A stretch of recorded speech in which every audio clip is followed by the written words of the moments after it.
Hanggang ngayon, patuloy na nagiging dahilan ng pagkakahati si Jesus. May mga tumatanggap sa kanya ng may pananampalataya, habang ang iba naman ay tinatanggihan siya dahil hindi siya pasok sa kanilang inaasahan.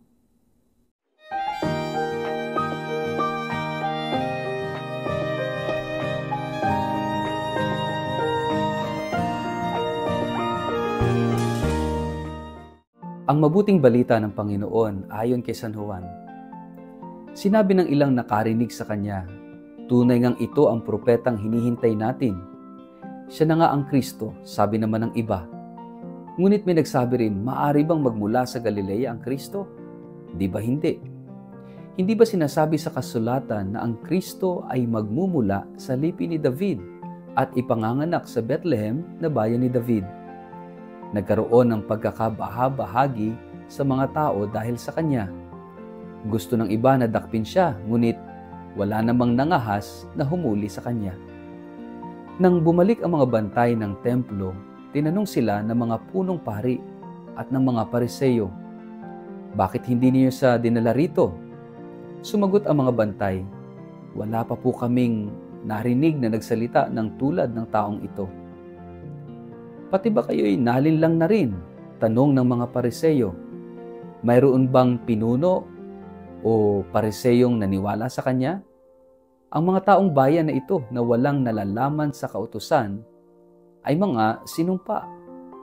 Isa sa mga naroon ay si Nicodemo, ang pariseyong nagsadya kay Jesus noong una. At siya'y nagtanong, hindi ba't labag sa ating kautusan na hatulan ng isang tao nang hindi muna nililitis at inaalam kung ano ang kanyang ginawa? Sumagot sila, ikaw ba'y taga Galilea rin? Saliksikin mo ang kasulatan at makikita mong walang propetang magmumula sa Galilea. Pagkatapos nito, umuwi na ang lahat. Ang mabuting balita ng Panginoon. Word of the day, hear what God has to say. Mapagpalang araw po sa inyong lahat. Kumusta po kayo? Ang ating pong word of the day ay divided. Siguro hindi naman lingid sa inyong kaalaman, sa ating kaalaman, na isa sa mga nakakalungkot na realidad sa mundo ng sangkakristyanuhan ay yung pagiging divided natin. We are Christians and yet we are divided. Ang Panginoong Jesus nagdasal that they may be one. Pero tayo, hindi naman nagkakaisa. Kaya nga, ito isang malaking hamon sa ating lahat. Ut unum sint, that they may be one. Siguro, it is already a prophetic prayer of Jesus to the Father, sapagkat alam ng Panginoon na magkakahati-hati tayo. Magkakahiwa-hiwalay, magkakanya-kanya, maglalaban-laban tayo. Tayo na nagdedeklara na tayo yung mga Kristiyano. Tayo na nagpapahayag na tayo mga Kristiyano, mga tagasunod ni Kristo. And yet, tingnan natin ang ating mga sarili. So divided. Dito sa ating gospel, ganun din naman, di ba? Iba-iba ang pagtingin ng mga tao kay Jesus. Hindi sila magkasundo. Sasabihin ng iba, siya na yata yung Mesiya, siya yung Kristo, siya yung propeta. Iba-iba kasi nagdulot talaga ng confusion sa mga tao kasi para sa iba, he is just an ordinary person. Pero bakit ganito yung nagagawa niya? Ba't ganun siya magsalita? Bakit nakagagawa siya ng mga himala? Bakit napaka-authoritative ng kanyang pagsasalita at pangangaral? So, even people during the time of Jesus, they were confused, and because of that, they were divided sa kanilang opinyon, sa kanilang pagkilala kay Jesus. Kaya nga ang Panginoon nagsalita na, hindi niyo ba talaga ako kilala? Napakahalaga ng tamang pagkilala. Napakahalaga na tunay na makilala natin si Jesus. The fact na there are so much division in the Christian world ay isang patunay na hindi pa natin ganoon kakilala ang Panginoon. Pero susuko na lang ba tayo sa ganoon? Napakahalaga siguro ng radikal na desisyon, ng humility, yung kababaang loob para sa halip na magkanya-kanya tayo, sa halip na maglaban-laban tayo, sa halip na maghiwa-hiwalay tayo, bakit hindi tayo mag-usap-usap?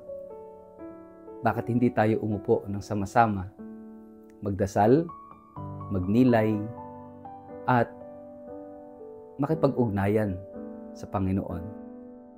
Diba, isa namang mahalagang utos ni Jesus, magmahalan kayo katulad ng pagmamahal ko sa inyo. I think yung pagmamahalan na yon ang magdadala sa atin sa tunay na pagkilala sino si Jesus. At yung pagmamahal na yon na iniutos ni Jesus, ang siyang magbubuklod sa atin, ang magdadala sa atin ng sama-sama patungo sa pagsunod sa Kanya. Ito lang yung tanging paraan para maghilom ang mga sugat ng pagkakanya-kanya. Ang sugat dulot ng hidwaan, ng alitan, ng yabang, ng pagalingan natin. Nakakalungkot, pero sana ito'y maging hamon sa ating lahat na magsumikap para sa pagkakaisa. Huwag na muna nating pag-usapan yung ibang relihiyon o ibang sekta ng Kristyanismo.